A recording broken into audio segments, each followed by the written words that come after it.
Okay, Helldivers, it is the day. It's support incoming with a ginormous mega patch that's just launched. We've not even got the war bond in the game yet, and already the game feels 10 times different.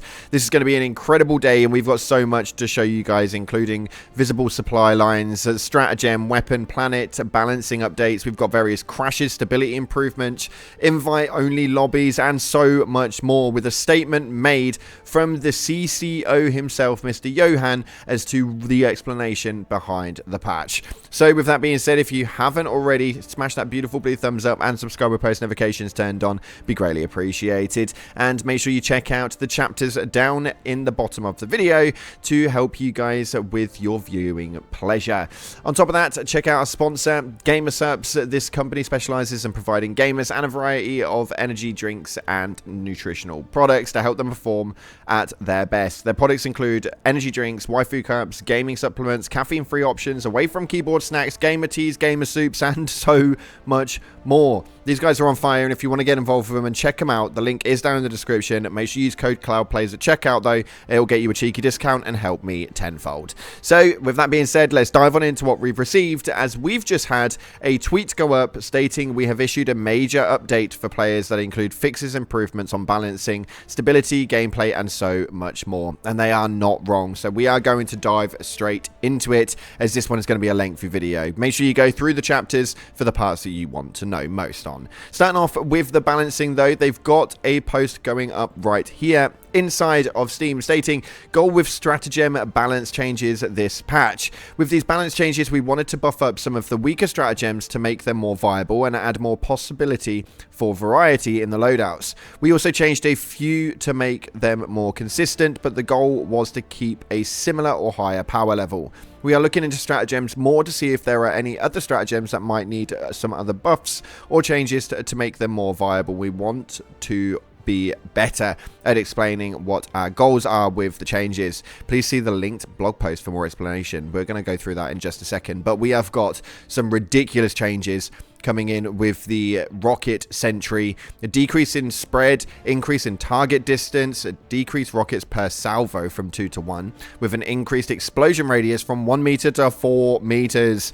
They've decreased the explosion armor penetration, though, and increased the projectile damage from 200 to 300. Overall, though, what we're going to state now before we get into all of these is that majority of this stuff is definitely buffed. And in our Discord chat down in the description, everybody right now is popping in their favorite parts and getting hyped up for it. It's crazy. The machine gun sentries had a reduced cooldown by 60 seconds. On top of that, the machine gun sentry, the Gatling sentry, rocket sentry, the autocannon sentry, mortar sentry, and mortar EMS sentry has a new durability of from 0% to 80%, which means they're just going to sustain so much more damage. A load of things happening here with the mines that you can see, where they've increased the explosion damage on these. And we've also got the orbital Gatling, which has got an increased fire rate from 25%. Increased rounds per salvo, which are doubled, and increased the armor penetration, can now damage heavy armored enemies. They've also decreased the cooldown by 10 seconds. So overall, the orbital Gatling might well be a viable option now, as well as some other things. We have got right here the orbital precision strike and the orbital airburst strike. For the precision strike, they decreased the cooldown from 100 to 90 and decreased the spawn cooling time from 4 seconds to 2. And with the airburst, they decreased the cooldown again by 20 seconds. This is nothing but good news, guys. Absolutely nothing but good news. Eagles had some changes that you can see on screen right now that has obviously got some increased projectile armor penetration. Now does 100% damage to heavy armored enemies instead of 50%, which is making the 110mm rocket pods a little bit more viable again, and something that you guys will be using. I use them quite a lot anyway, and we're using them in the gameplay in the background, of which, for the record, everything seems to have changed up in there as well, and we're going to get into it in just a minute. Some changes that have gone through for the heavy machine gun, the grenade launcher, a load of changes overall. We've just got so much. This is crazy. We're putting it up on screen right now for you guys, so you guys can go through the main bits. But some of the things that you will be more intrigued about are the weaponry. Right here we have got changes to a lot, including the Liberator Concussive and Adjudicator, where they've got increased projectile damages, and they've obviously had a increase in the magazine capacity for the Adjudicator as well. These aren't small changes, these are quite big damage buffs. A weapon that you guys do obviously want to hear about is the Tenderizer, a weapon that I'm using quite a lot at the moment throughout the gameplay since this patch. And it states right here that it's got an increased projectile damage by another 35 points. We've also got increased projectile damage against durable body parts by another 7%, decreased the ammo capacity, which is taking a bit of a hit, but the decreased number of magazines as well will drop down by 2. They've also increased the stagger strength. Now this is a viable option alongside a lot of other weapons right here, where we've had the Purifier that's had its drop off fallout kind of like decreased down. They've increased the projectile armor penetration. The explosive crossbow has also had some buffs in it as well, including the increased explosion armor penetration and increased demolition strength. Can destroy bug holes from bot fabricator buildings, which means that these are now well viable. This was something that we definitely wanted, and they've also got the medium penetration tag on there as well. The Eruptor, which everybody seems to be going quite crazy about right now in the Discord down below, they've increased the damage from 420 to 570. That is a ginormous update on that one, as the damage per shot has just shot through the roof, mind the pun, as well as the Diligence, where they've increased the projectile damage against durable body parts from 10% to 25%. They've changed a lot of other things as well, though, including the scopes on sniper rifles. They do seem to have been updated and a little bit different, as well as an update recoil stance modifier, where they made changes to the recoil stance modifiers to make them more consistent and also reward being prone more. Almost all of them now will improve the recoil, and only a 2 have been made worse, and only by 10% at that point. So overall, as far as the weapons go, massive buffs. This is crazy. We're like 6-7 minutes into the video and we've only gone through the weapons. As far as everything else goes, we've got gameplay to go through and a load more, including the Galactic War. So this one's going to be a freaking lengthy one. But right here we have got the general gameplay. They've removed the operation modifier for AA defenses, reducing the stratagem by 1. That is huge. I hated that. Why we were removing stratagem slots, I will never know, but that's now gone. And they've also disabled the retrieve essential personnel defend mission for the time being. This is to give the mission the proper attention and care that it deserves, as it is now deemed not fun enough or performing as we want it to. As far as super samples go, though, you can now obtain those on difficulty 6. And the reason for that was that they feel that their existence only on 7+ forced players to play the game on a harder difficulty than they wanted to comfortably play on. We do, however, still want a gating of them, but a less punishing one. The CF artillery stratagem is no longer blocked by stratagem jammers or iron storms, which is incredible, and that makes so much more sense because the CF artilleries are on the ground. Enemies in melee range of the gates in a high value evacuate assets mission will now attack it more consistently, and they've added the ability to chat from in-game menus and mission loading screens. They've also updated some first-person crosshairs to improve readability, like we'd already stated. The invite-only lobbies are now being supported, and we have got some new passive peak physiques. 50% melee damage, 30% weapon ergonomics.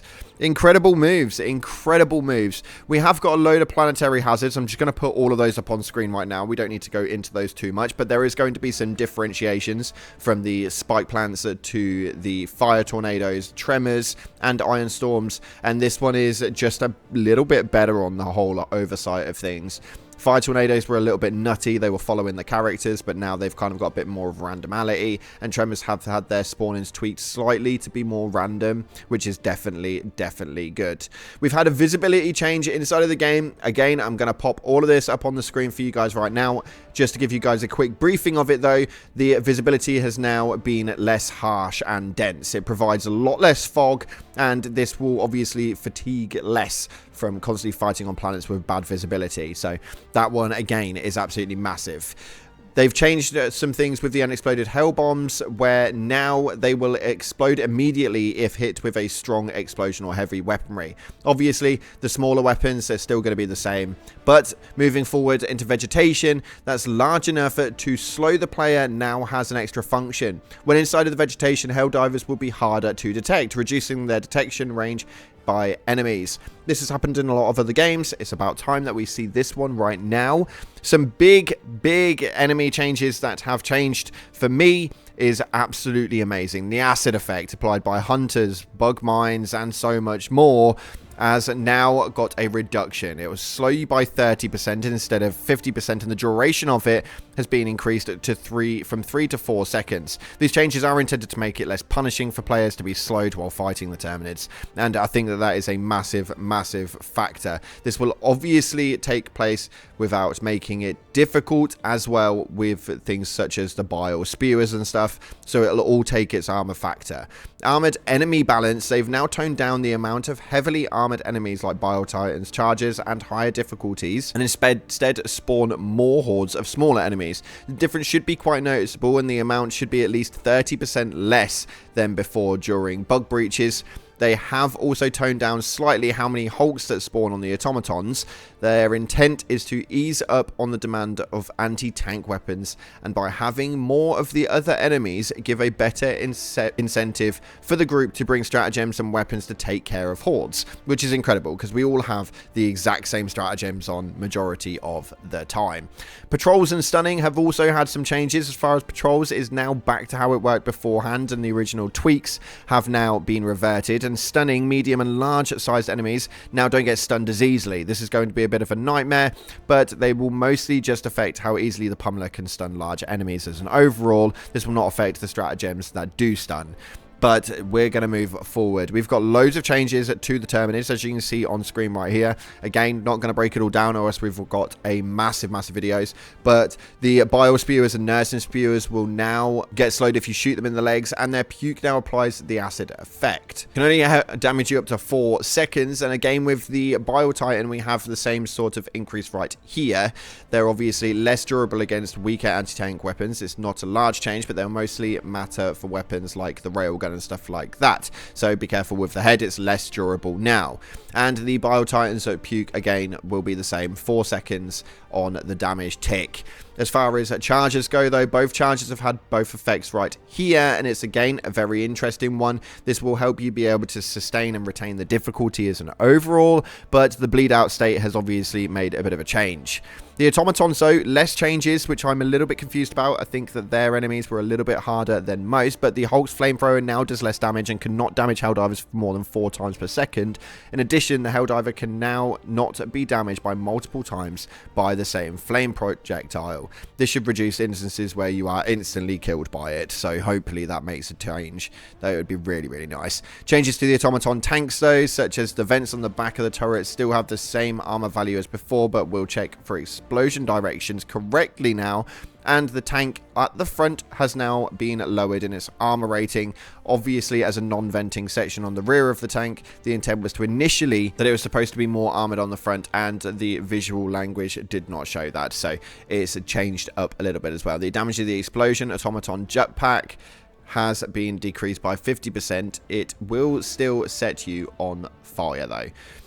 This is huge, absolutely huge. Moving forward though, there is a load of things going on with the Galactic War as far as introducing supply lines and attack origins. The supply lines were previously not shown on the Galactic map, although now they can be, but you cannot see them on planets you have not visited. So as far as where it is that we need to head, we now know what planets we have been to, what we haven't been to, and they've also updated the visuals in the sector and planet info pop-ups. So there's been so much changes as regards to this. It's incredible.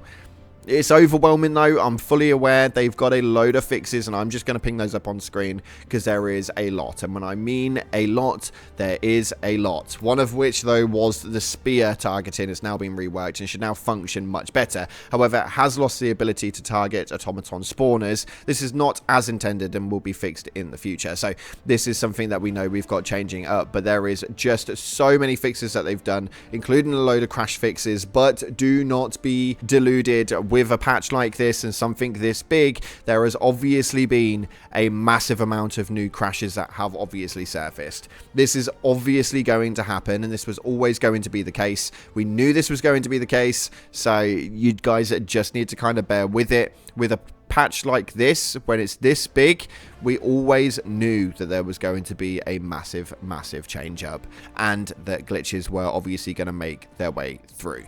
Now, they have a message here, though, from the CCO, Mr. Johan, and we're going to read out the immersion bit at the beginning and then leave the link in the description for you guys, because it goes through everything that they've changed and why they've changed everything. And if we do that, we're going to end up with an hour-long video. But he states right here, Johan here, now in the Chief Creative Officer position at Arrowhead. First, I want to thank you, the community, for clearly voicing your opinions and concerns for the balance and fun of the game.